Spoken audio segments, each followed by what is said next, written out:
Good morning, Lee. How are you?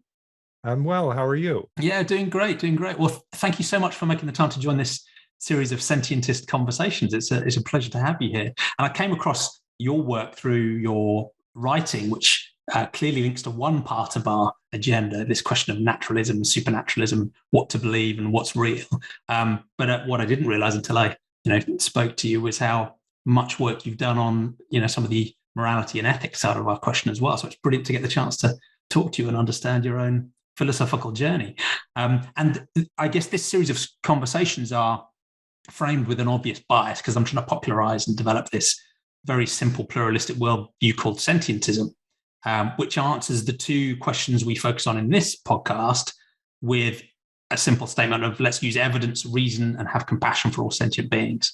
But I'm talking to people in these conversations who agree with or disagree with all of that philosophy or different parts of it. So it would be fascinating to find out your own story. And as we've talked about briefly before, we center on asking, what's real?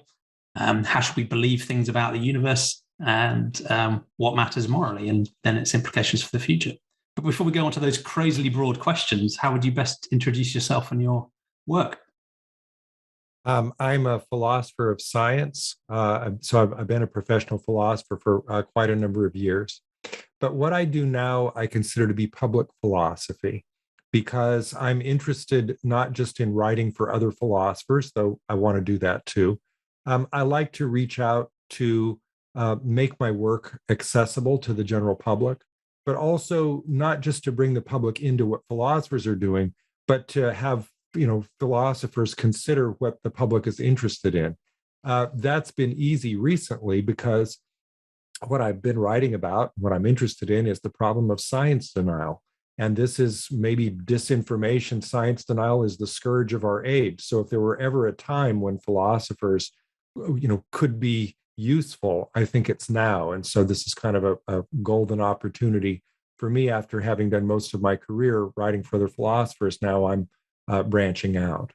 Yeah, yeah. And the impression, it's interesting you put that as a two-way thing. It's not just pushing philosophy into the public domain. It's also helping philosophers understand the reality of, what's going on in the outside world outside the ivory tower as well. That's true. And in some ways, it's interesting because in some ways that goes back to the very origins of philosophy. Think about 2,400 years ago, Socrates was walking around. It was supposed to be about making life better.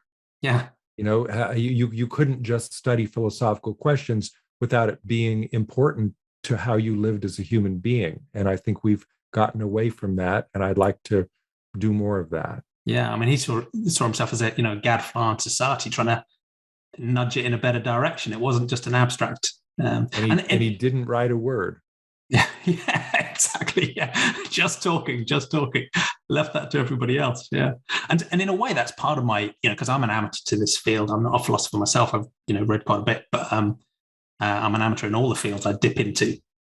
But that's part of the motivation behind this series of conversations and this worldview of sentientism, because I do get this sense that quite a lot of academic philosophy has moved away from that grounding. They've gone into quite abstruse, technical, intellectually interesting areas, but sometimes they've lost that connection with some of the real fundamentals, like, what's real, how do we understand reality, and, the essential moral questions. I don't know if that's they're going to push back against that and say, no, it's just that to answer those essential questions, you have to do the, more technical work. I don't think that most philosophers think of their work as abstruse, but they think of it as technical. And so one really terrific thing about philosophy is that there is an emphasis on clarity of reasoning, clarity of speech and expression.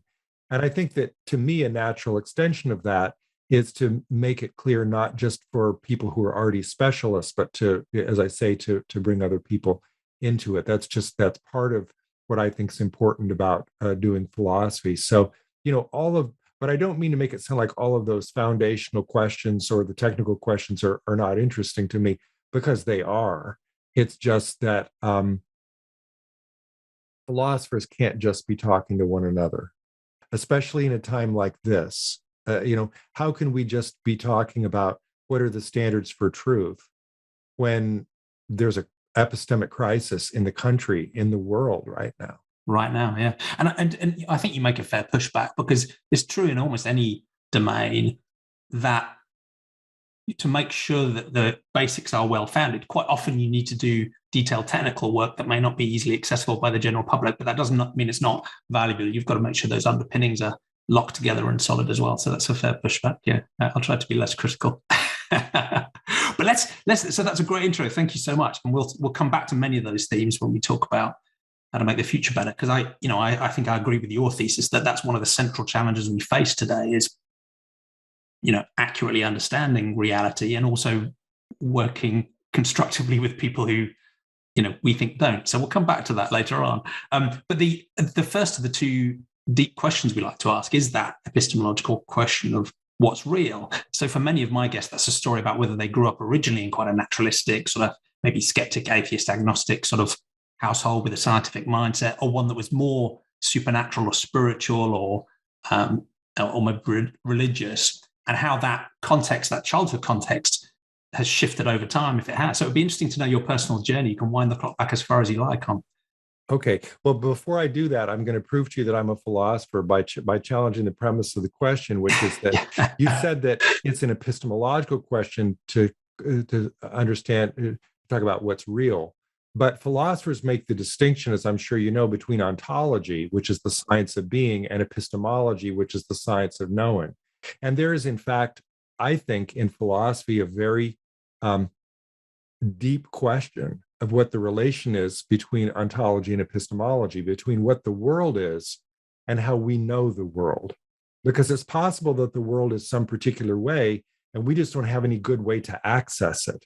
And so I think it's really important philosophically to draw that distinction, because, even in cutting edge physics, no matter what you're in, or if you want to talk about religion, whatever you're interested in, it's possible that there are things that are real in the universe that we cannot know because they have no empirical consequences, so we can't know them scientifically, or just that, maybe our brains are not developed enough to understand them. So there is a really important distinction to be made between the world and our knowledge of the world. That also goes back, as everything else, to Socrates. That's a super important point, and I'm often guilty of sort of being a bit too fuzzy in my language. So it's good to pick me up on it. And I think part of the reason that we need to be really clear about those distinctions is that sometimes, because people are uncertain about the ontology, which is understandable, right? Because we're just sort of evolved apes desperately trying to work out what the hell's going on, right? So those questions are extremely deep, extremely challenging. And as you said, the most advanced physicists don't have an answer of the foundation of reality. But an uncertainty, a rightful uncertainty about that, can sometimes infect people's thinking about, how to go about believing, and may make them give up. That's right. Which I think can be a bit of an insidious link. So I think that's a really important link. And again, you can correct me if I get these terms a bit messed up, but I think, I describe sentientism as having a naturalistic commitment, but there's different meanings for that word as well, because there are many, but there's at least two, which is you can have a naturalistic, I guess, ontology, which says, the natural world is all that exists and there are no supernatural things or stuff. But there's also a methodological naturalism, which is more about the epistemology, which is more about how do we go about forming beliefs and credences and on what basis. Yeah. And in a way, I find the latter more interesting. That's partly why I describe sentientism as evidence, reason, and compassion for all sentient beings, rather than being, it's not a hard-edged commitment to the natural world being all there is. It's a commitment more to the methodology of just using evidence and reason to try and work things out. And there's a values component to that too, as well, which is even separate in ethics, in what you're talking about. But let me not get too off in the weeds, and I'll answer your question. As a typical philosopher, I got to qualify the terms before I can answer the question. Okay, so I grew up in Portland, Oregon, and neither one of my parents had gone to college, but they had great respect for education, raised 4 kids who all went to college. We had a lot of books in the house, and they made sure that we got a good education. And I was just interested always from a young age in questioning things.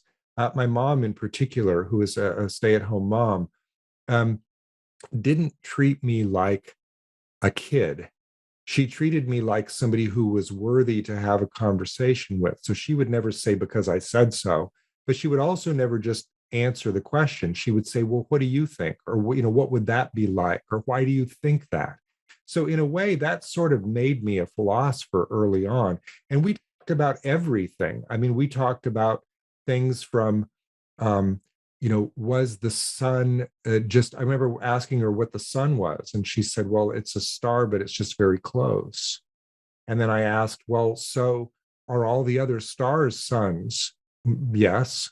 Do they all have planets? No one knows. Well, see, at that point, when I asked her that question in about 1968, nobody knew. My mom just passed away recently, and I gave her eulogy and pointed out that there are now 4,000 known exoplanets.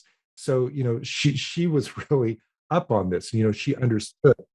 And what I got from the way that I was raised was a sense of the mystery of the universe and wonder at how we could know it. And that was not in my growing up put in a religious context. My father, his mother, and he were kicked out of their church because his mother got divorced, and this was the 1930s, and whatever church it was, that was unacceptable for them. And I guess what happened is they kicked my grandmother out of the church, and then he got up to leave with her, because he was a good boy. And they said, oh, no, you can stay. And he said, no, my mom's leaving, I'm leaving too. So my dad was not religious. He left the church at 6 years old, and that was it. On my mom's side, her grandfather, great-grandfather, I forget which, was a minister.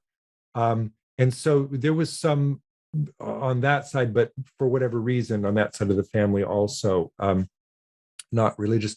Wouldn't say that they were atheists. They weren't, arguing about it. It's just that I wasn't raised in a religious household. But the interesting thing for me is that I was taught to have great respect for the hubris of thinking that you could know things that you couldn't know, and that it wasn't good to speculate. It was good to wonder, but it wasn't good to pretend that you were certain of things that you couldn't know or that you didn't know. And later, when I became a philosopher, I recognized that as a kind of a foundational principle of philosophy. Because you think about Socrates, I'm talking about Socrates a lot today for some reason, but you think about Socrates saying that the real enemy was not ignorance, it was false knowledge. Because when you're ignorant, you can learn. But when you think you know the answer, then that's an impediment to inquiry. It's an impediment to knowing the truth, if you're mistaken. And what I learned from my mom and dad is we're mistaken about almost everything that we believe. And we will maybe know someday, and it's worth the inquiry. So that was really a very enriching, wonderful household to grow up in. And they were mostly concerned with putting food on the table, as most work class people are. I mean, they were poor, and my dad was disabled at a point in his career where he broke his back, and my mom had to take in sewing. I mean, they did not have any money. So it's not as if they had a lot of leisure time to consider these questions, but just the way that they raised their kids was, don't talk baby talk, take them seriously, ask them questions. And it was great. Yeah. No, that's great to hear. Thank you. And I like the way you talked about the fact that there's mystery and wonder and awe. There's space for those things, right? You don't have to have a supernatural worldview or any credence in magic or the mystical to feel that sense of awe and wonder. There is plenty of that in reality as it is. Don't let the charlatans take that sense of wonder away from you, right? Just because, there are people that are up to their neck in, all of those alternative beliefs that don't have any basis, doesn't mean that there's nothing. I mean, how do we know? What wonder is, mystery, wonder. It's an important part of science too. Yeah, absolutely. And as you grew up, and were there any stages at which you I guess, engaged more with a religious mindset or different aspects of supernatural worldviews? Were you tempted by, at any point, the sort of the mystical, or, believing in things that didn't have a grounding in evidence? Because quite a few of my guests either grew up in a religious context, became more naturalistic, and then sometimes were tempted, by something that's maybe spiritual but not religious, or some other aspect that. I really did not. I mean, we never went to church even once. First time I was in a church, I guess I was 14 at I'd stayed over with a friend, and he went that morning. It was the first time I'd ever been. And, I've been to churches since for weddings and funerals and things, but really not. I guess there was a point around the time I was 14 that I start, as people do when they're 14, start to, contemplate, who they are in this world and, what their role is and such. And so I did, and in school, we did read the Bible. I took a course called the Bible and Literature, and we read the entire Bible, the Old and New Testament. Yeah, which not many people do. As a means to understanding literature. So it was a progressive school. So they were not teaching it as, gospel. They were teaching it, if you're going to read Shakespeare, you're going to read all this other stuff, you're going to understand the Bible or you're not going to get it. So I did read it, and I did wonder about that for a while, but it really didn't take. And I think it was because it goes back to that question of hubris, right? It offended me to think that you could just have faith and that was sufficient for belief. And I'm not denigrating people who have faith. I'm simply saying that I didn't, and that it seemed to me to be a kind of a shortcut to the journey that I was on to try to understand the world. I guess I always thought of faith as a kind of a gift that I didn't have. Maybe it was evidence for the people who had it. Maybe it was like a sixth sense, or that I was colorblind and I just didn't have it. But the comedian Norm Macdonald died recently, and he was a Christian, and he's a very funny guy, very dry. I love his comedy, and he said that he didn't think that faith. He said that he thought that faith was a choice, and I thought that was very interesting, because that means that leaves a room for doubt. That leaves room for I really don't believe this, but I'm choosing taking that leap of faith. So that has caused me more recently to think about, did I have the wrong view of what faith really is? Is it a choice? And how could you make that choice? And what does that mean? So, I mean, I do think about these kind of questions, because as a philosopher, I mean, we range over a lot of stuff, but I have not been a religious person in my life. I did have cancer last year, and that caused me to think about a lot of things, Yeah, a lot I of can very imagine. serious things, because it was a very aggressive form that if they hadn't caught it early, that was going to be it. And I'm in remission now. Thank goodness. It's You been doing okay? Yes, I'm doing okay. But I took a lot of walks with my dog and thought about what happens after you die.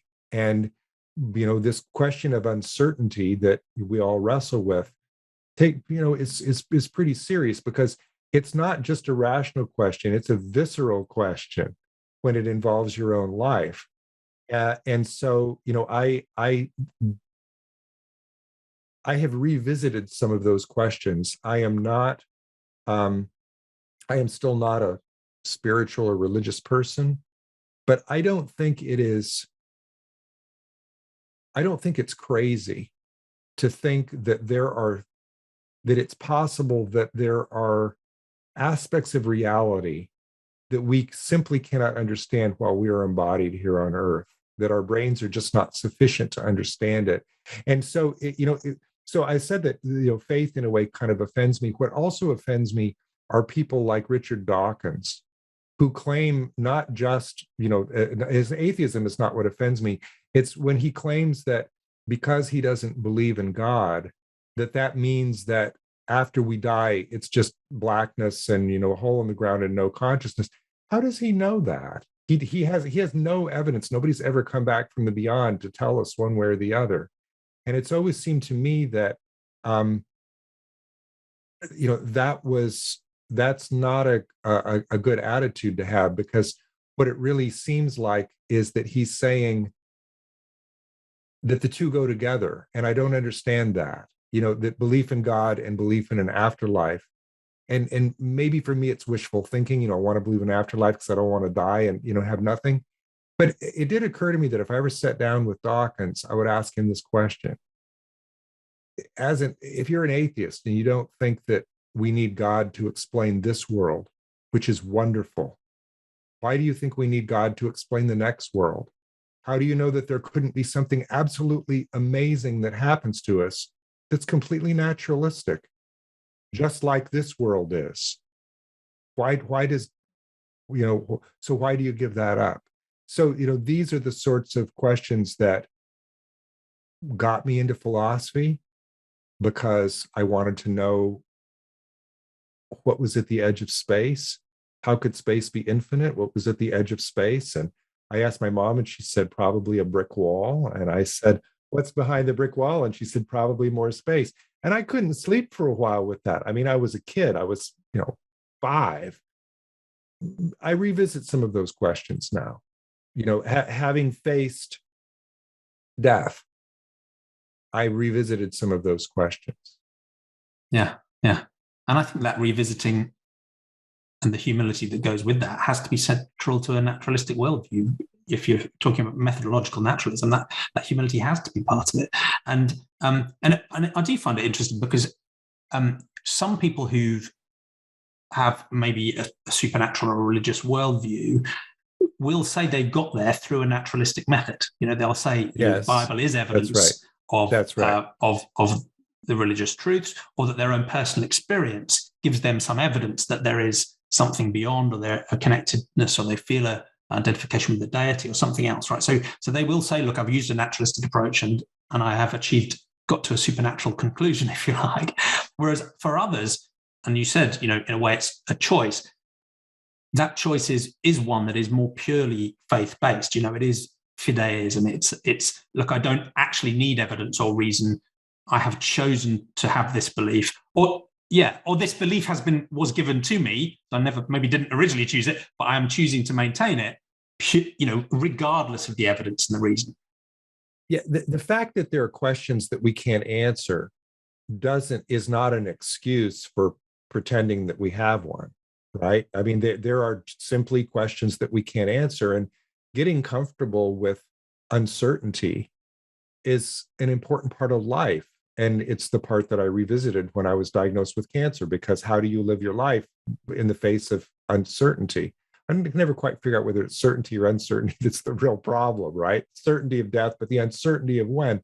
It's a hard, it's a hard thing to, wrap your head around. But, to the folks who say they got there through a naturalistic method, I don't know about that. I mean, science has limits. You can only, science is the absolute best methodology for understanding the empirical world, because there is evidence, and you can use that evidence to modify your belief, and that's wonderful.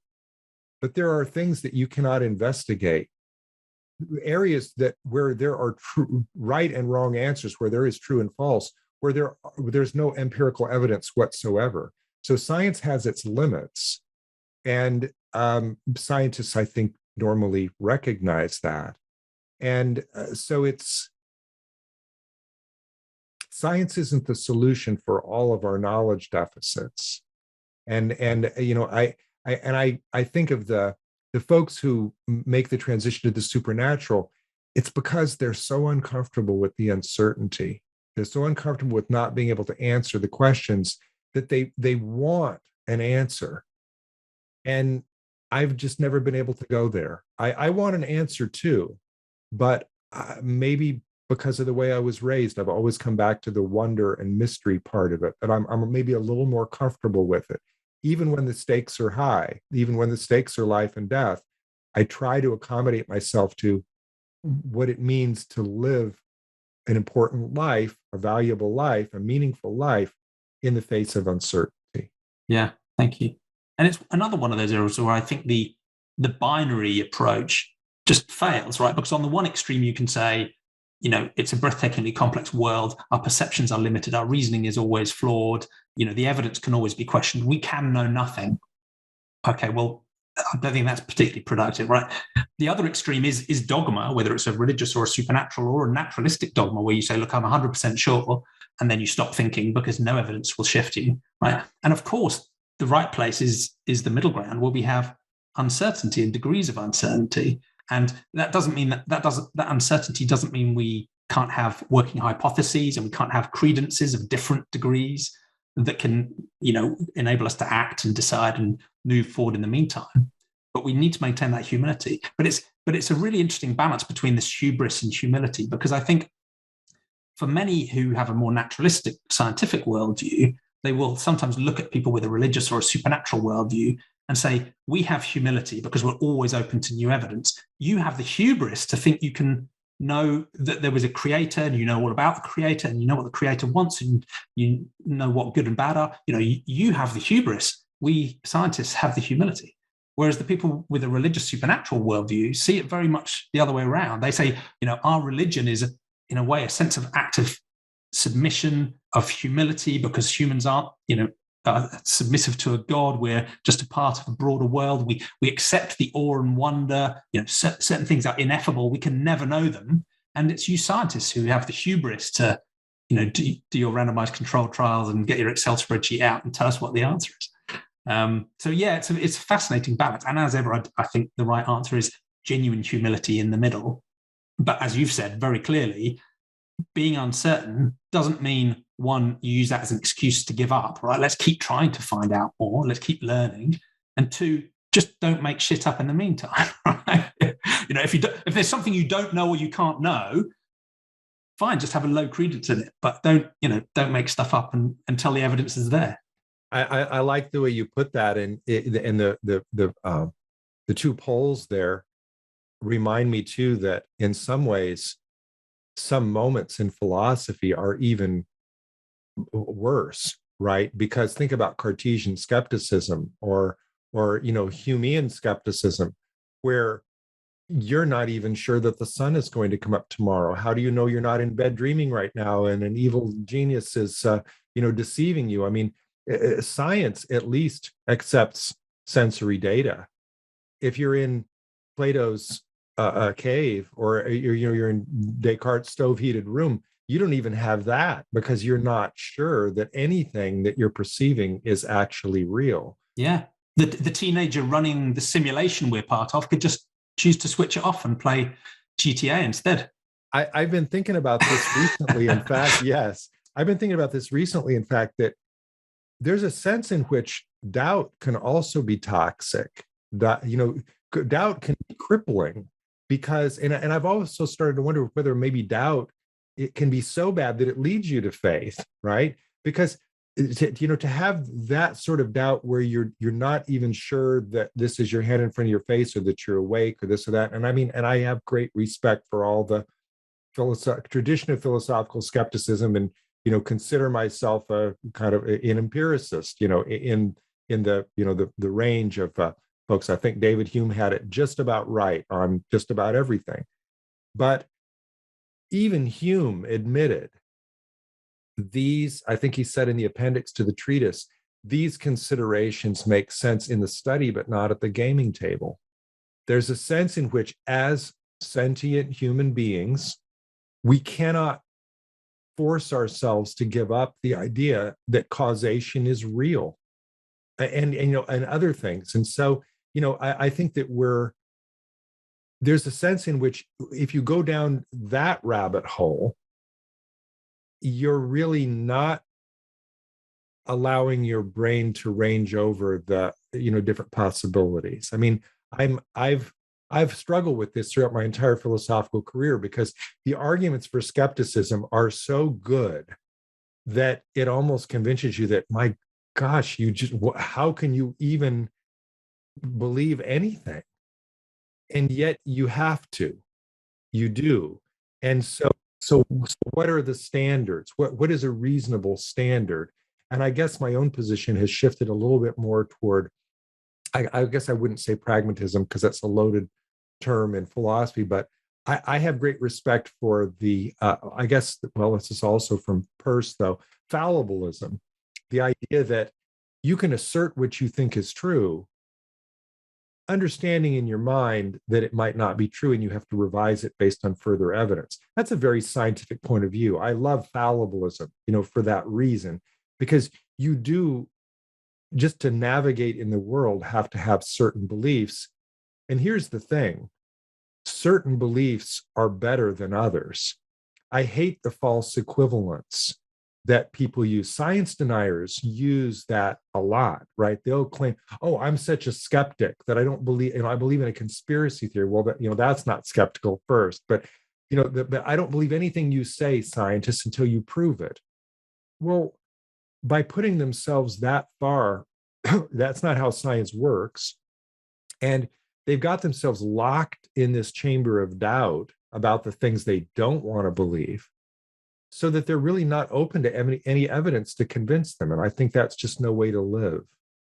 If it's an empirical question, look at the evidence. And I think that's one of the interesting things, because many people claim they have a methodological naturalism. They say, of course, my view is based on evidence and reasoning. What else would it be? Of course it is. But as you've said there, if the evidence you select is only that which supports what you already believe, or if you're skeptical of everybody else's point of view but not yours, then your naturalism is a pretend naturalism. It's not a real naturalism, right? Whereas if you're balanced, sure you're not a philosopher? Are you sure you're not a philosopher? You're pulling my leg here. Go ahead, please. I interrupted you. Please go ahead. I'm a pretend one, but I'm working on it.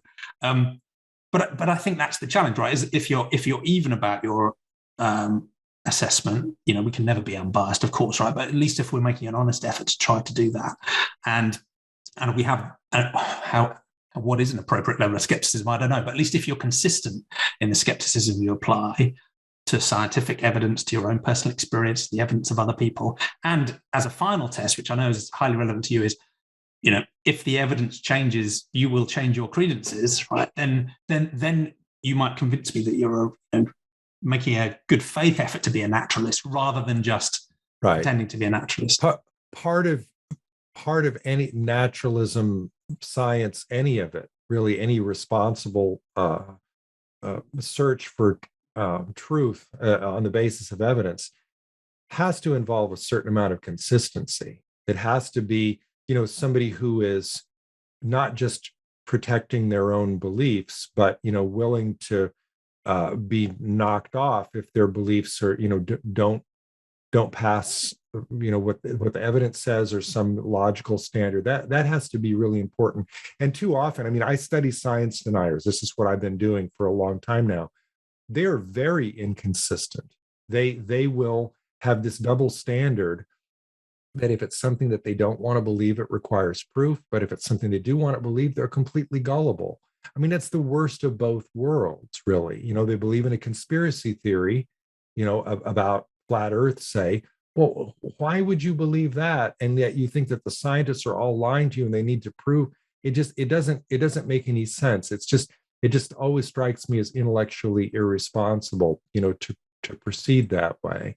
And the alternative to that approach, frankly, is arbitrariness. One of my previous guests, Steen Brewers, said, his life's mission to destroy and defeat arbitrariness, because, for obvious reasons. But if you're not grounding your beliefs in evidence and reason, then they are, by definition, somewhat arbitrary. You could believe anything.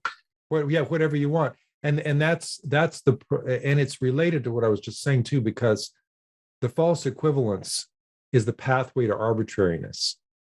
It's the pathway to saying, well, you can't prove the Earth is round. I can't prove it's flat. I guess, we're just going to have to agree to disagree, as if both beliefs were equally well grounded by the empirical evidence. No, that's not the case. And it's not to say that my belief is certain or provable. It's because, as a fallibilist, who believes in the problem of induction, I don't know that. I can't prove that. But it certainly has better evidence. And I wrestle too with this question about not just knowing, but knowing that you know. I read a paper that changed my life. It was a speech by Hugh Mellor. He just passed away a few years ago. He was a renowned philosopher at Cambridge, Mellor, and it was called The Warrant of Induction. His paper was so good that I had a little email exchange with him about it. And he must have been in his 90s, I think, wrote me back. And I really loved his point of view, which was that it's okay to have a reasonable standard of skepticism about whether you know something. That does not require you to know that you know it, because that's a bridge too far. And so, I'll leave it to you to find the paper. The paper is on the internet. His speech is on the internet, and it's brilliant. That when I started my career, I read Karl Popper, Conjectures and Refutations, a speech that he gave on this. And then later in my career, I read Hugh Mellor, The Warrant of Induction, a speech. Were they both coming to Cambridge? I don't know. But as a speech, it was clear what was at stake. It made a lot of sense to me. Yeah, thank you. And again, you touched on something else that I find fundamentally really useful, which is rather than this sort of insistence on 100% proof or 100%, fallible or falsified, and I know this or I know this not to be true, a probabilistic approach, maybe a Bayesian approach or something similar, to me feels to cut through a lot of that bullshit, frankly, because again, you don't have to have a certain threshold over which I now binary switch my belief on or I switch it off. You can grade your credence in line with the quality of the evidence, and that can always shift. Yeah. That's what warrant is. The concept of warrant is the concept of, it's possible that the climate deniers are right. But when you look at the evidence, it's not likely that they're right. It's possible that, the anthropogenic climate change, is not a thing, but it's overwhelmingly unlikely that that's the case given the evidence. I think that's the appropriate way to think about it. The concept of warrant makes a lot of sense to me. Yeah, I agree. And the other thing that helps me is to recognize when people say, but it could be true, is to remind ourselves that there are a functionally infinite number of things unsupported by evidence that could be true. Right. Exactly. And how do you know which to choose? Exactly. And that points out the ridiculous people. There could be lizard people in the royal family. It could be true. Doesn't mean it's warranted to believe it. Yeah, exactly.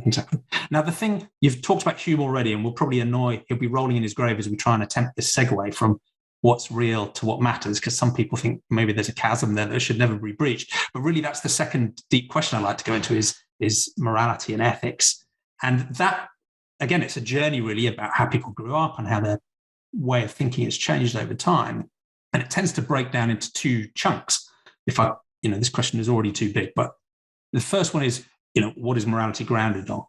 If it is grounded in something, particularly interesting to ask of naturalistic people like you and me, because we don't have the Quran or the Bible or a deity telling us what to do, right? So what is good and bad? And presumably we do have some ethical foundation because we're not running around pillaging and burning and murdering or living in egoistic existence. So what is ethics? The second question, which I find fascinating, is the one of moral scope, which is, as we look around the world and the universe around us, which entities matter? Does this mug matter? Does my family matter? Does the puppy behind me matter? Does the plant on my desk matter? How does that moral scope shift over time, and how should we set that appropriately too? So again, it's another crazily broad question, and you can wind the clock back as far as you like, but it would be interesting to know your personal evolution there as well. So for the last 10 years, so I'm a philosopher of science, but for the last 10 years, I've taught ethics. And we have all these questions. Is there a foundation for ethics? Can there be a science of ethics? Are animal rights important? Who matters? What matters? These are all, part and parcel of ethics. And one reason I enjoy teaching ethics is that I've never really made up my mind. I've made up my mind about why I think science is important and, what's distinctive about it and what's wrong with science denial, et cetera. But in ethics, every time I teach it, I think, well, they've got a point. And then I think, well, they've got a point too. And so I have not made up my mind. But let me share this.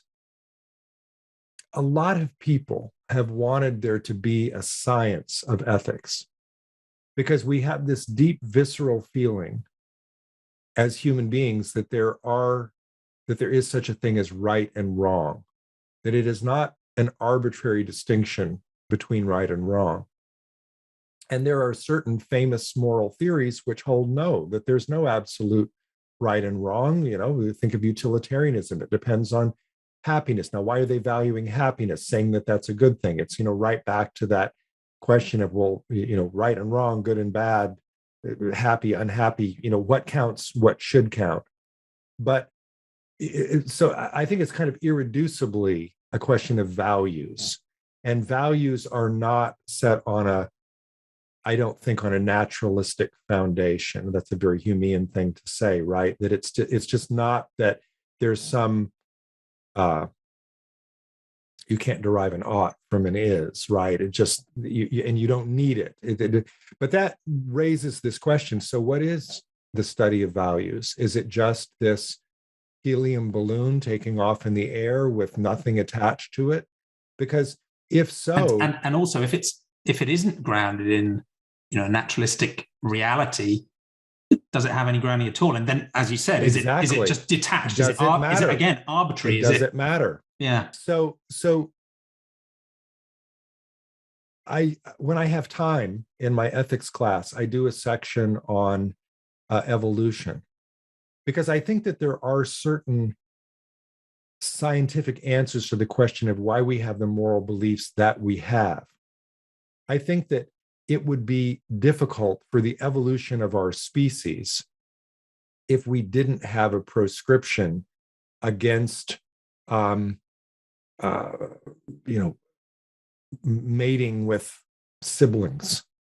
That's just a very bad evolutionary idea, and it leads to all sorts of terrible things. And so there's a moral prescription against it. And I don't think those are coincidental, right? I think that the people who didn't think that that was such a terrible thing passed their genes on, and those genes died out. And the people left were the ones who thought that it was a bad thing. Now, does that make it a bad thing? Well, it makes it bad if it's good that our genes make it to the next generation. But the real question there is, why do we have the moral beliefs that we have? And I think that some of the answer is because it served the purpose by which evolution got our genes to the next generation.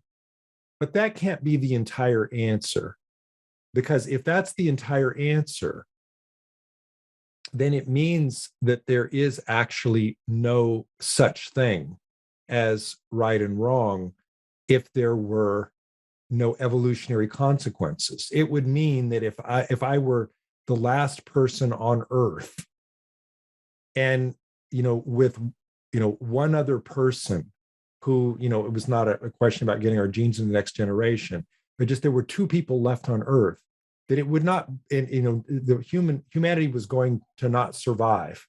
There were just two people, we were both of advanced age, no genes in the next generation, that it would not be wrong for me to kill that person or for them to kill me. And yet I can't get over the feeling that it would be wrong. Now, maybe this is just one of those Humean things, like this makes sense in the study, but not at the gaming table, right? Maybe it's just a leftover part of my evolutionary heritage that I feel that way. But even though I didn't grow up as a religious person, and I don't believe that there is a scientific foundation for ethics, I do believe that there are, let me put it this way, I cannot help but believe that there is such a thing as right and wrong. There are certain actions that I could not lead myself to do, even if I didn't think that they were immoral. And I thought about this recently when I was walking across a bridge that scared me. And I started to shake walking across this bridge. And I knew that this bridge was not going to collapse. This bridge has been there for 50 years. It's wide. There's no problem with this bridge. And I had walked across this bridge before and had no problem. But for whatever reason, whatever mental state I was in, I was walking across this very long, narrow footbridge near my home. And I started to feel scared. Not that I was going to fall, but, for whatever reason, I just started to get nervous. It was visceral. I couldn't stop it. It wasn't a rational belief. And I almost feel like it's that way for values beliefs sometimes. It's just wired into us as human beings. It wasn't that I believed I was going to fall. It's that my body reacted as if I were going to fall. So maybe that's the thing that prevents me as the last man on earth from killing the other person, because I cannot bring myself to do it. Yeah, yeah. And there's a deeper level of something going on in the way we think that drives us a particular way. But That's what makes ethics so damn difficult. It does. But I think there's a couple of things that would make me resist a sort of, I think evolution is a fascinating way of understanding how our brains are configured and what that might have given us in terms of a default set of values and proclivities and preferences. That's absolutely interesting to do descriptively. But the reason I'm very hesitant about using an evolutionary approach as a prescriptive ethic is because you suddenly realize that actually in that definition, ethics and morality is defined by gene propagation, not by anything to do with humans or sentient animals. Suffering is irrelevant, death is irrelevant. It's just gene propagation, and you and I should be spending all our days in a sperm bank. And so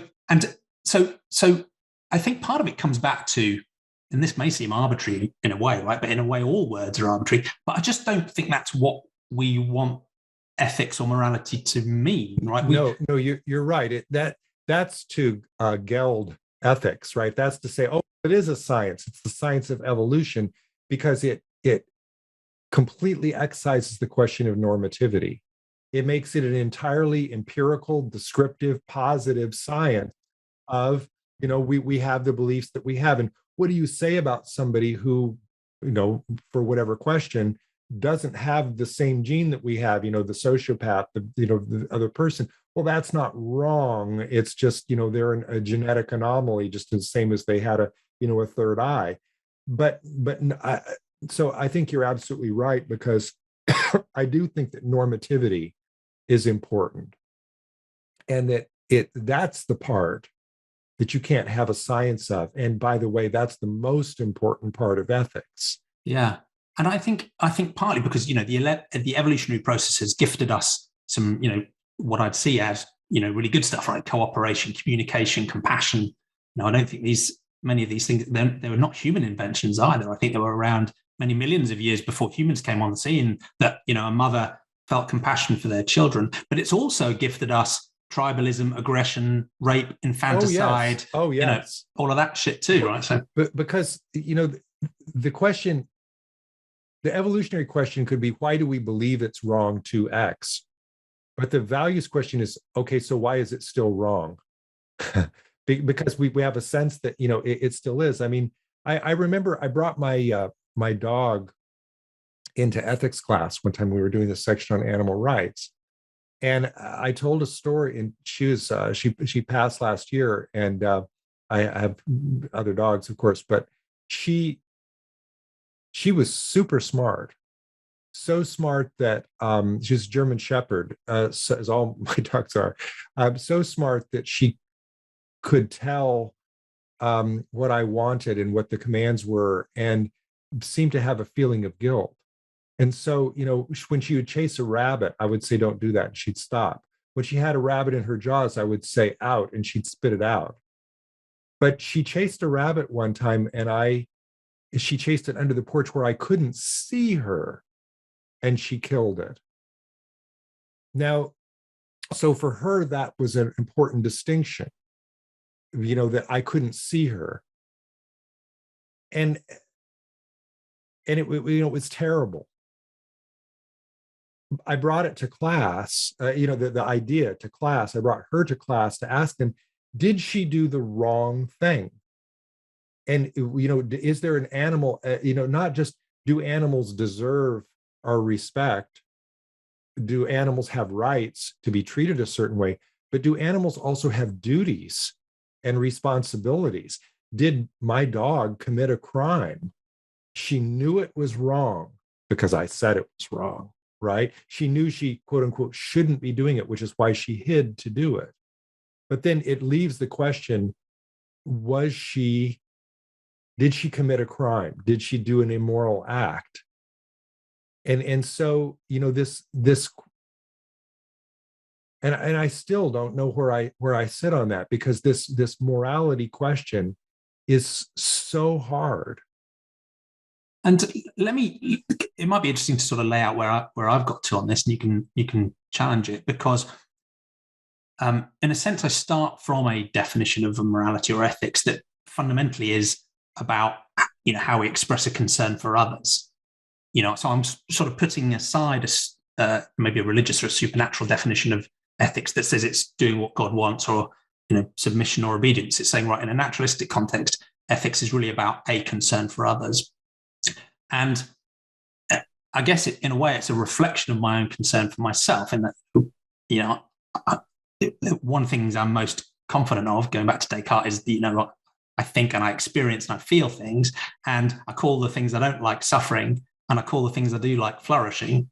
And I'm pretty confident, based on evidence and reason, that you're also a sentient being. You experience those things too. You probably don't like suffering, you do like flourishing. And morality is just my decision about how and whether to care about that. So in that sense, it requires a certain definition, which you could disagree with. An egoist would say, oh no, I have a ethics that is only concerned with me. And I would say, well, that's not really ethics at all. So you could still challenge that definition.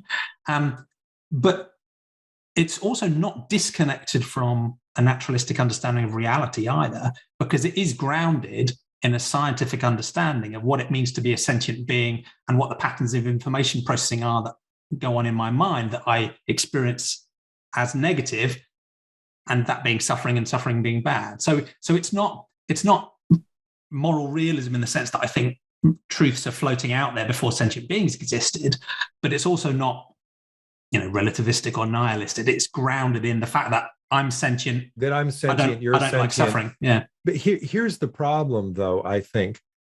What can you say to somebody who agrees, yes, these other people are sentient, but I don't care about them, or I don't care about them as much as I care about myself?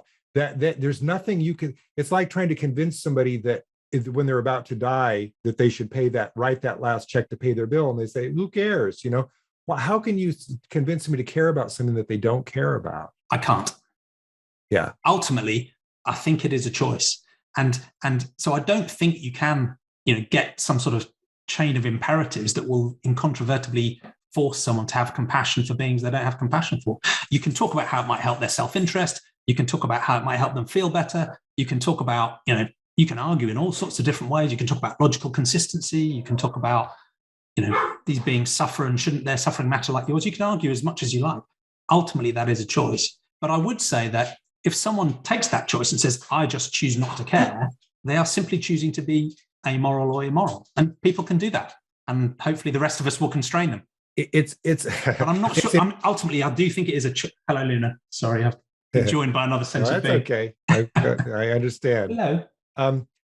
Egoists would say, the thing that we read in my ethics class, the egoist that we read is Ayn Rand. And Ayn Rand says, and she's got her problems as a philosopher and hasn't really been accepted in the academy, for several reasons. But she is a very clear writer, and makes clear what's at stake with egoism. And she will say sometimes things like, well, I should care, if the other, if a child falls in a fountain right in front of me, do I owe them, an obligation? Yes, as a sentient human being, I need to rescue them from that fountain. But that does not require me to sail the seven seas looking for people to rescue, so there's a matter of the stakes too. Or she'll say things like, well, it's not a moral requirement that, you help the suffering but you're kind of less than a human being if you don't do so. So I mean, so egoists have a different. I think that egoism is maybe not quite so simple a view, and there are different types of egoists. And egoism, by the way, one of the hardest paper topics I ever give to my students is, to criticize the egoist position, because they've got a suit of armor on that, you cannot convince them to give up their views. As an egoist, it's a pretty tightly wrapped, defensible position that most people think is appalling. But if you're an egoist, okay, so what do you say to criticize me? There's a part of ethics, I'm sure you know this. So there's normative theory, Kant, Mill, Rand, what is the best moral theory? But then there's metaethics, is there a foundation for ethics? Other questions like that, kind of all the leftover stuff, the foundational stuff. And one of those questions, in my course, I remember I was very fascinated by this. I can't remember the name of the fellow who wrote this article, but it was about love. And the conclusion of the article was really that if we love somebody, we automatically care. That's what's missing so often in ethics, is to get somebody, you cannot convince them on rational grounds to care. But if we love somebody, then we already care. And then I thought and said to my class, which means that if we loved everybody, we wouldn't need ethics, right? You wouldn't need to say, I value myself more than the other person, because you would have the experience of, no, the people that I love, I'd stand in front of a train for that person. I don't, in fact, love myself more than that person. And if I felt that way about all of humanity, would we really need ethics? So much of, I guess, what offends me about people's moral behavior is the kind of, to use an analogy, they'll sit in traffic and honk at somebody for not moving, but if somebody honks at them, they get ticked off. Kind of well, I can do it to you, but you can't do it to me. I think that there's a requirement to then maybe this is a logical requirement, to be consistent about it.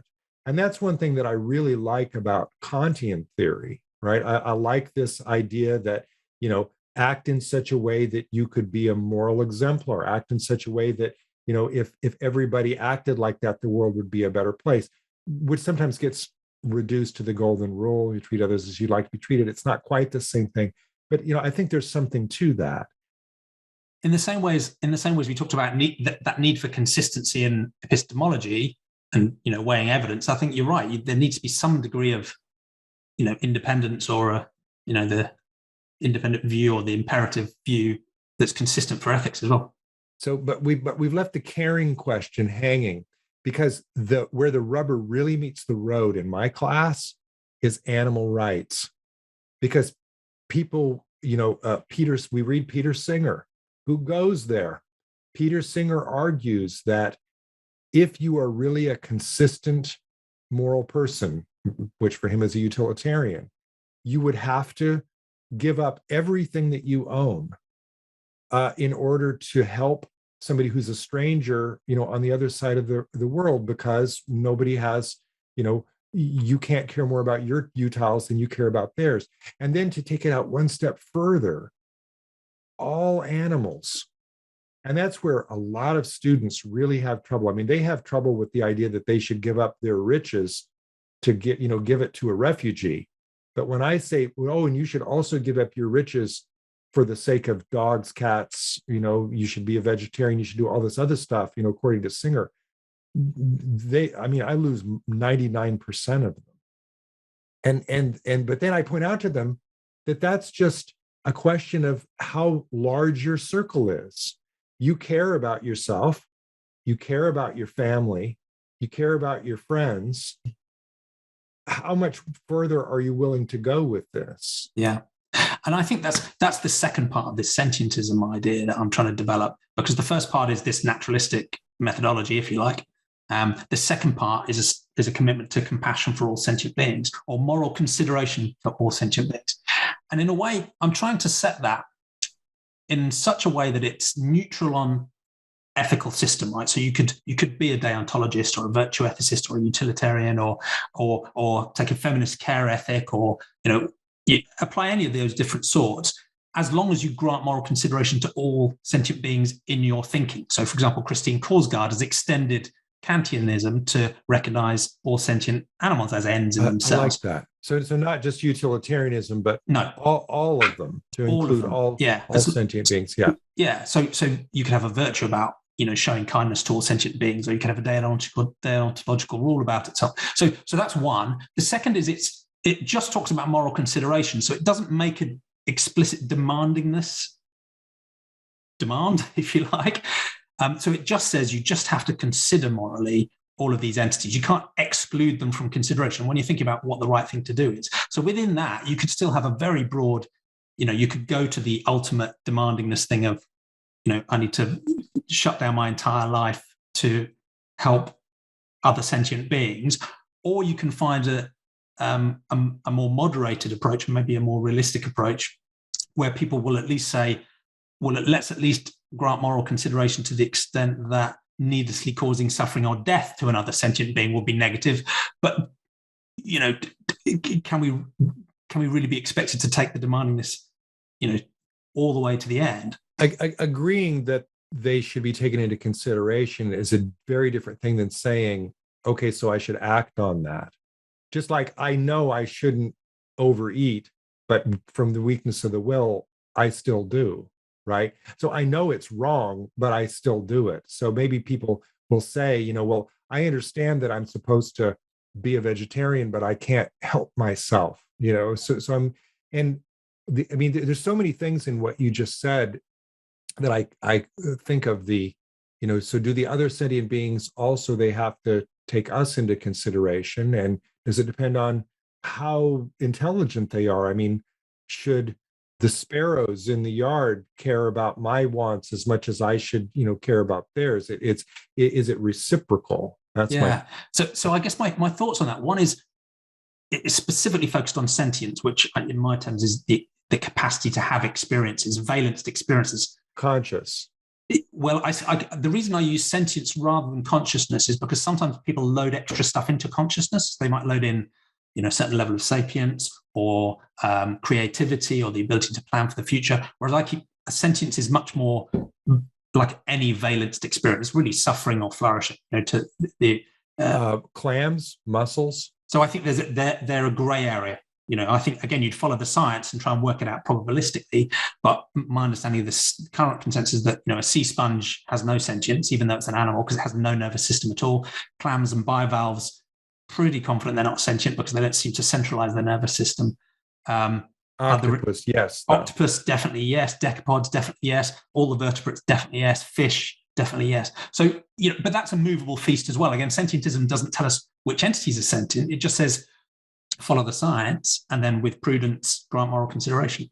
And you make an important point, because in the same way as, for example, some people draw an analog between sentientism and humanism, right? In a way that humanism is... Oh, it's my next question. Yeah, humanism is, if you like, evidence, reason, and compassion for all humans, largely. And sentience is just take that one more step. Yeah, and in the same way as a humanist, is not a perfect ethical person in the human realm, right? No, most humanists don't give all of their personal belongings and donate everything to charity and travel the world looking for disadvantaged people. But at least they do recognize a baseline moral consideration that says that needlessly causing suffering or death to another human being would be a morally wrong thing to do. And we shouldn't discriminate based on things that aren't about our common humanity. Well, why though? Why it's is a choice. That wrong? It's a choice. It's a choice. Okay. Yeah. That's how I choose to live. Yeah. Okay. But I think there is also some consistency, because I think if you talk to a humanist, you say, well, why do you care about all humans, all 7.8 billion humans? They might say, well, species solidarity, we're all the same species. Well, that's just like because you're part of a tribe, right? So what why is it? Stop there. What is it about humans? Well, and I think what most will say is, you say, well, what is it about humans that matters to you? And they will say, well, they can suffer, they can flourish. And then I would say, yes, absolutely. That's why I care about humans too. and they're not the only entities that have the capacity to suffer and flourish. So if you're going to care about suffering, it makes sense, and this is exactly Peter Singer's argument, we should care about all forms of suffering. And in a way, the choice to just lock in on our species is just as tribal and as arbitrary as racism and sexism and other speciesism. arbitrary. It's speciesism. So the suggestion is that, regardless of what level of demandingness we apply to ourselves, we at least have to grant moral consideration to all sentient beings. And in practical terms, where that's led me through long, painful, halting process because of some of the social norms that constrain these things, from vegetarianism to veganism, but also recognizing really challenging subjects like wild animal suffering and recognizing that is a salient problem. And I think part of my frustration with a lot of ethics and morality is, again, you read some of the definitions, it's focused on assessing acts and intents of the moral agent, which I think is important because, moral agents, generally humans, we have a lot of power. That's a good thing to do. But it doesn't focus enough on the potential victims or the moral patients. And if anything, I think that's the most important ethical thing to get right. Because if we exclude any suffering being from moral consideration, literally anything goes. Harming, killing, is a morally neutral act once they're excluded.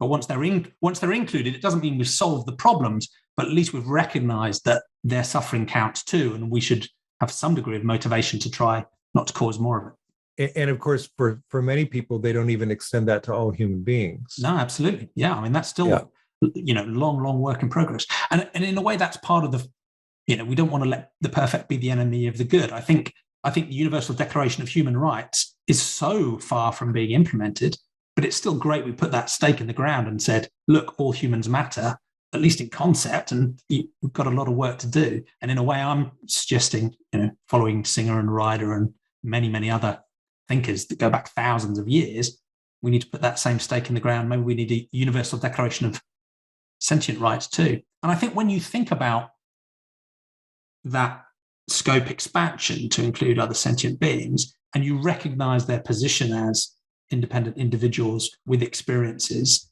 that will echo the nature of ours in various ways, it does radically shift your thinking about many of the things that humans today think are completely normal, as you will have explored in your ethics classes. It's interesting to me because one of the first things that people will assume based on what you just said is, oh, I see all God's creatures, right? That there's got to be a religious foundation for it. Doesn't sound like that's what you're saying. Not at all. It's based on a scientific understanding of what it means to be sentient. To be sentient. Yeah. But then the other interesting aspect of it is the coming. I seem to be stuck on this question, but I'll come back to it anyway. The caring question, because if you don't, because I asked you a minute ago why, and you said it's a choice, but does that mean that it's a wrong choice for someone to say, well, but I don't care? Because and I wish I could remember the name of the article, and in a minute I'm going to get up and go find my syllabus and just tell you which one it is. But Stocker, Stocker. I can't remember his first name, but he's got an article on this, and it's about love, right? It's about caring, and that seems to me to be a very hard question, because what do you say to the people who are not, they're not compelled by you don't have a religious hook for them, so no, they're not compelled by the scientific aspect of it because they can't get the ought from the is, and they simply don't have the values component, they don't feel the values component to care about something that they don't care about. I mean, suppose you were trying to convince me of that that I should care about saving the wilderness on a small island in the Indian Ocean that I would never go to, that had no effect on climate change, that had no effect on endangered species, but you were trying to convince me that it was really important to save the natural habitat on this island just so that it would exist. And I said, I'm sorry, I don't care about that. What could you say to convince me to care? It seems like it's very much the same issue, although people are going to be nervous about saying, well, I don't care about sentient beings. They're not going to say it that way. But the barrier you're going to face is that at a certain level, they're going to feel like, why should I care? And the answer that Stalker gives, which is why you might want to read this, is that there's in fact nothing that you can say to get people to care about something that they don't care about. And that is a fundamental problem in ethics. But his prescription is love, because love automatically comes with caring. Now, how do you convince somebody to love something that they don't love? I'd argue that's even harder. But read the Stalker article, because it is a fascinating account. I'll have a look, because I think you're right. You couldn't, ultimately, if I was talking to a psychopath and trying to persuade them why they should care about the feelings of others, I wouldn't be able to persuade them, right? But I think as soon as someone does care about the suffering of others, you can use the inconsistency argument. So you can say, if someone cares about the puppy that's behind me, and they would think that for me to kill it because I like the taste of it was a bad thing. That's right. There's a consistency challenge there to animal farming. Exactly. So I think as soon as there is some caring, you have a logical basis to work from. Someone could say, well, I just don't care about being, arbitrary. Well, yeah, okay, fine, the conversation's over. And in a way that links back to your work on science denial. There is a degree to which, how can I persuade someone that the earth is spherical if they don't want to believe it? Ultimately, there's no magical answer here. We are just, evolved apes doing what we can. But and now, I've just written a book called How to Talk to a Science Denier, in which I've concluded that science denial beliefs are not about facts and evidence. They're about identity. Identity, who I am, who my community is, who my tribe is, and who I care about. And the only way to get them off those beliefs is to enlarge who they care about, which is in a way kind of what you're trying to do, isn't it? Yeah. But I'm recognize there's a broader tribe at least as well. Yeah. That's right. But I'm going to encourage you to think of it that there are two different aspects to this. One is getting them to care, and the other is, if they do care, understanding that it is immoral not to act on that care, not to take steps, right? There has to be an implication, and I think if you do care, then do this thing. Yeah, that's right. This is really the final question: how can we make the world a better place? And in a way, I think that's what your books are trying to force us to, or drive us towards. Because I think you're right. When I think about all of the problems in the world, particularly the human-caused ones, they are either because of a failure of compassion. I just choose not to care, or I don't know enough to care, or they're a failure to apply the implications of that compassion, i.e., in one of my favorite examples, everyone cares about animals but still eats them, which to me seems bizarre, but then I used to do it for many, many decades. So it's failure of compassion, failure to follow through the implications of compassion, but also it can't just be being wrong about reality, believing things that are unfounded. So even someone who's completely compassionate in a very rich, generous way can still do terrible things if they have unfounded beliefs. And again, that's partly why I like the idea of having a worldview like humanism, but sentientism takes it that next stage, which insists on a methodological naturalism as well as a compassion, because I think just having one or the other is not sufficient. I think there's something to that. Before I get to that next question, I want to not lose the thread of what we had just been talking about, because one of the I can't remember where I read this, but I was reading about a woman who finally understood the point about animal rights when she was rushing over to pick up her dog from the dog sitter so that she could put the roast in the oven in time for dinner, and thinking, all of a sudden, the disconnect was there. I care so much about this one animal, but I don't care about this other animal. What's the difference between them? So it was that consistency that you're talking about. So to get people to understand that if you do care, there's an imperative behind it. That's important. Getting them to care. Well, we've already talked about that. Okay, so the next thing, and because my brain is old, remind me again, what was the topic you just brought up? So the topic is really, how can we make the world a better place? So for some people that's like a utopian vision of the future. For other people, it's more about, pragmatically, what can we do day to day to try and improve things?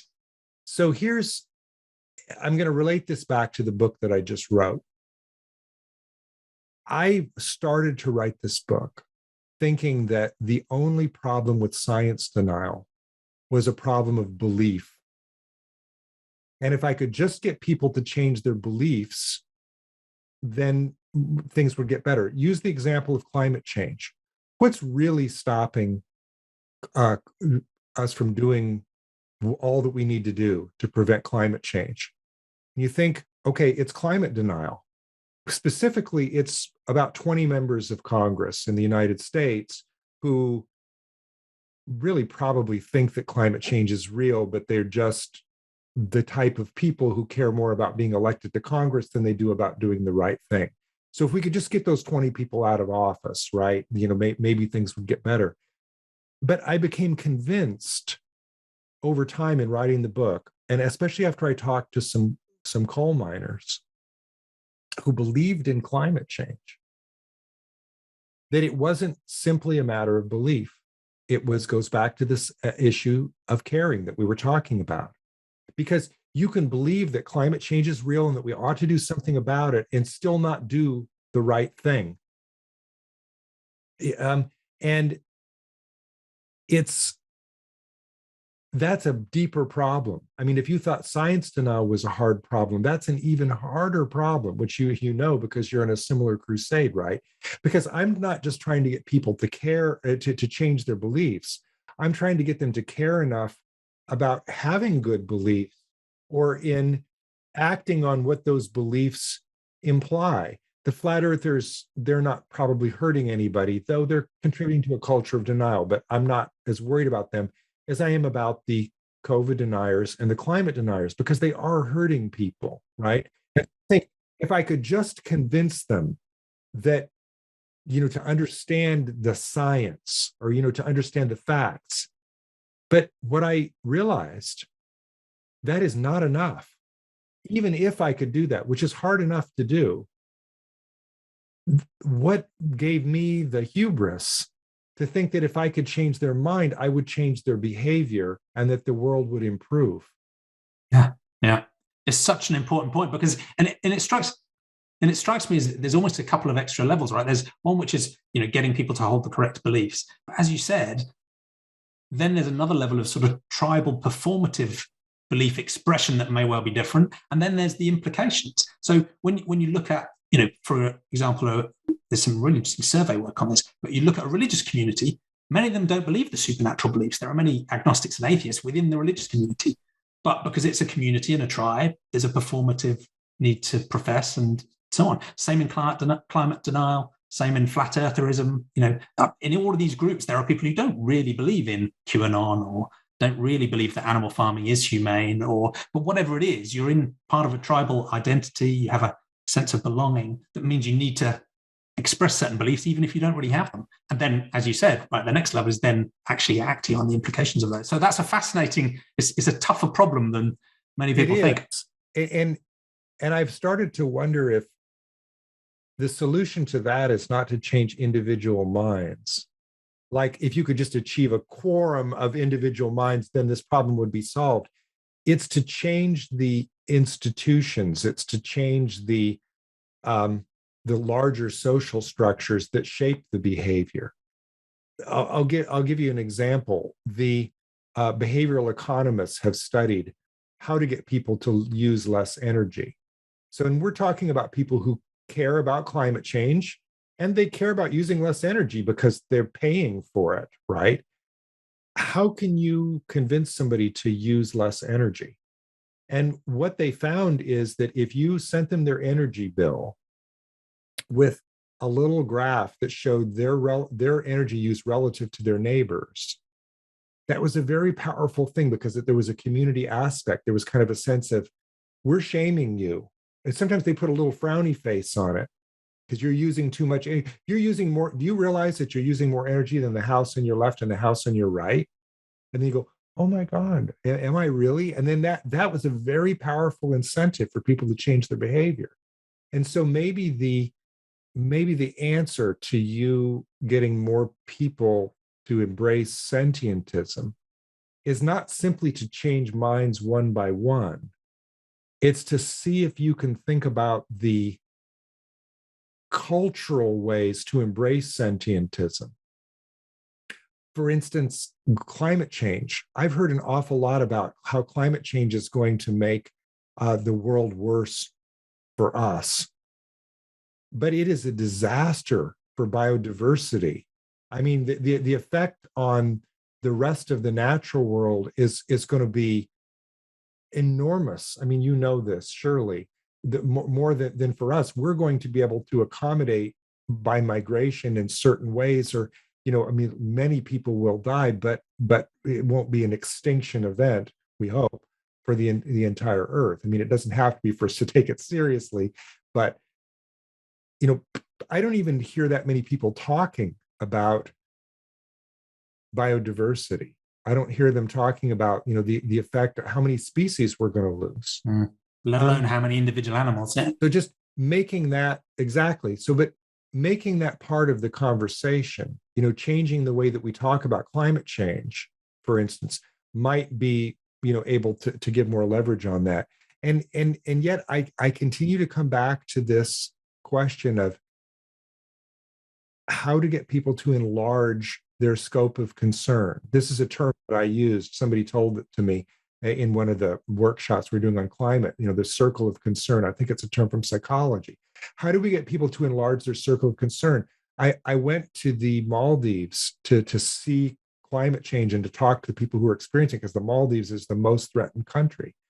And I was on a boat with some Maldivian fishermen talking about climate change. And one of the kids, he was the captain of the boat, he's about 17, he said, outside the Maldives, no one cares.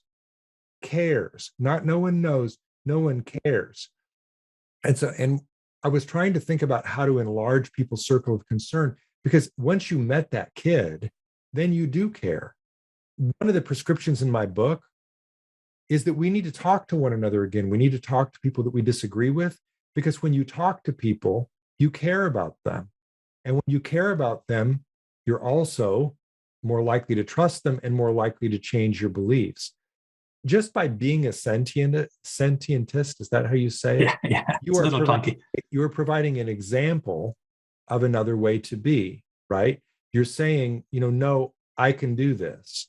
I did a similar thing in my life. This is going to be a trivial comparison to what you've done. But when I don't drink alcohol. I don't enjoy drinking alcohol. I never have. But I can and have, in certain situations. Okay. But I don't like it. If left on my own, I would never drink alcohol. During the entire time that my children were growing up, I never drank alcohol. But for one, because it suited me fine. Second, because I wanted to show them that it was possible to live a perfectly happy life without alcohol, so that when they got to college and started to get peer pressure, well, they got peer pressure, I'm sure, earlier than college. What am I thinking? They would think, no, it's possible to be the type of person who doesn't. I remember reading in Walden's my favorite book. I remember reading Thoreau talking about why he didn't eat animals. And I mean, he killed a woodchuck, at one point and ate it. I mean, he did violate whatever his belief was. But when people asked him why he didn't eat animals, he said, because it doesn't suit my imagination. And just to know that there's somebody in the world like that is a powerful example for other people to understand. You mean I can be a moral person and be a humanist? I don't have to believe in God to be a moral person? You mean I can care about animals and not eat them? You mean I can have concern for creatures that I don't think of as being equal to me or conscious, but they should be within my circle of concern? Now, here's the question: why? You can't give them an argument, but you cannot watch the documentary My Octopus Teacher and see that man love an octopus and never eat one again. Paul McCartney said that if slaughterhouses had windows, glass walls, everybody would be a vegetarian, right? Yeah, glass wall, that's right. So part of it's that people don't see this thing that they're modeling. And so, just by having exemplars, it helps. But it is a very tough fight. And I respect it because I'm in a similar fight on a very different issue about science denial, but feeling sometimes like this is the tide. I'm fighting against the tide. And yet I've got millions of people who, agree that science is a pretty good thing. Yours is an even more difficult fight because, I think of my friends who are humanists and how isolated they feel. Sentientism is you would have trouble maybe even convincing some humanists to be sentientists. Oh, I do. It's like kryptonite to even many other, in a way, this is their other step. Yeah, right? in a way, this is one of the odd things is that the animal ethics space is like kryptonite to humanists, skeptics, rationalists. It's the one thing where they have a science than our problem. I find it amazing because those social norms are so strong. But I think, is it a science denial? Or is it a different kind of denial? I think it's both because there is some actual denial of evidence there. So some will claim non-human animals are not capable of suffering. That's quite rare, but some people believe that throughout philosophy. Yeah, absolutely. Kant, Descartes. Yeah, Descartes was torturing his wife's dog. They got animals wrong. That still persists today. They're still wrong. Yeah. But there's also the animal farming is humane.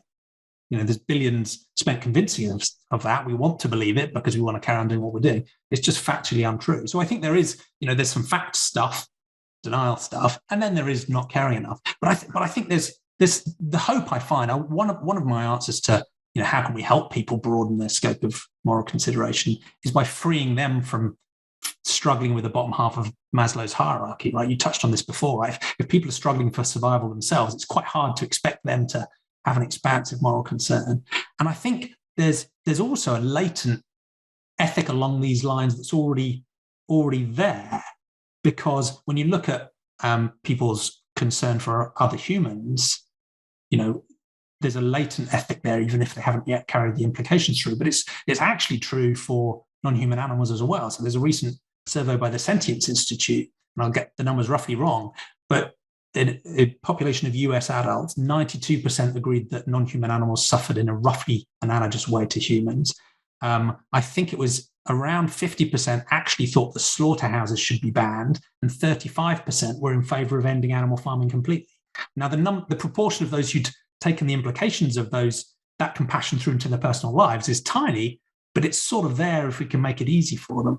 And I think the other things that help there's some obvious win-wins here as well. So fortunately, I think expanding our moral concern to other humans has been good for us as well as we've expanded the concern. And I think the same is true for sentient beings as well.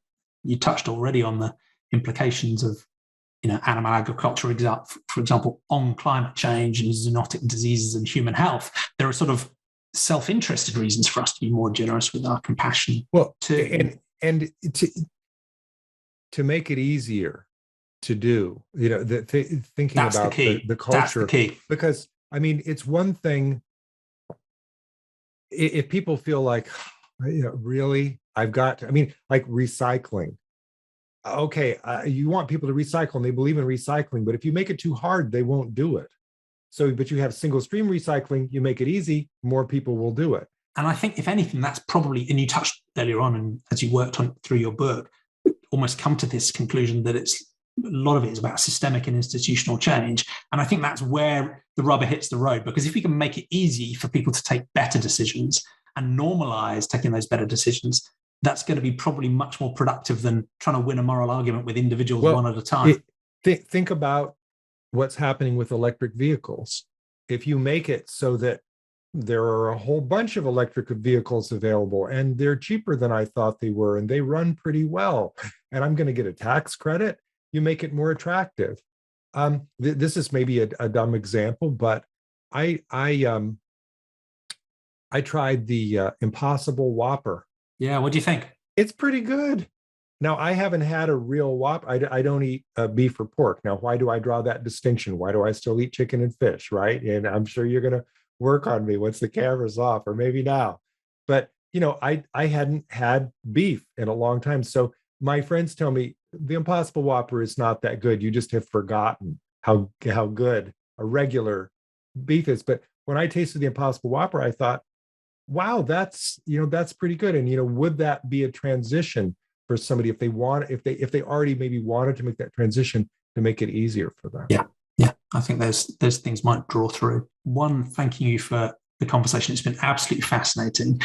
And although we focused on, as you said, you sort of learned that we need to focus on institutional and systemic change, your book is still called How to Talk to a Science Denier. So for my listeners who have them in their family and friends, what's your couple of 2 or 3 top tips for actually having the one-to-one conversations with someone who disagrees with you? And I think it's not just for science deniers. I think this might be helpful to my vegan friends too. It's helpful if you're trying to convince anyone of anything.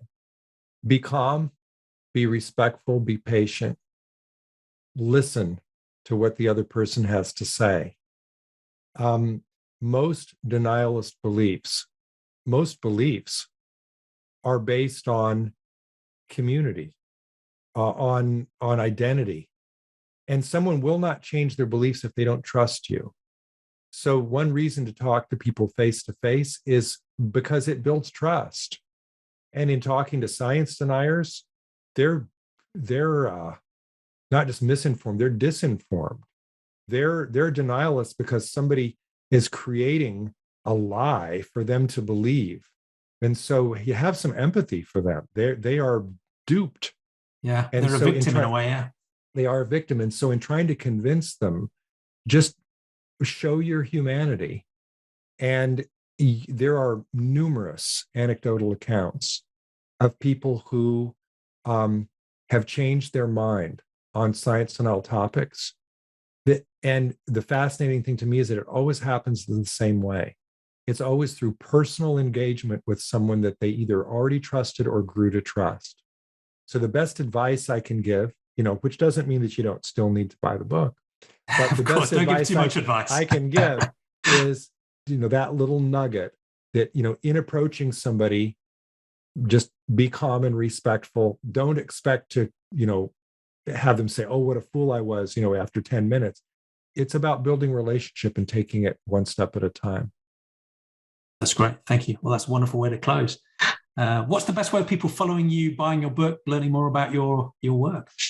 I have a website, LeeMcIntyreBooks.com, and it's got links to all of my books, all of my speeches and media appearances, events, calendar, things that I'm doing next, and some photos, including numerous photos of my dogs.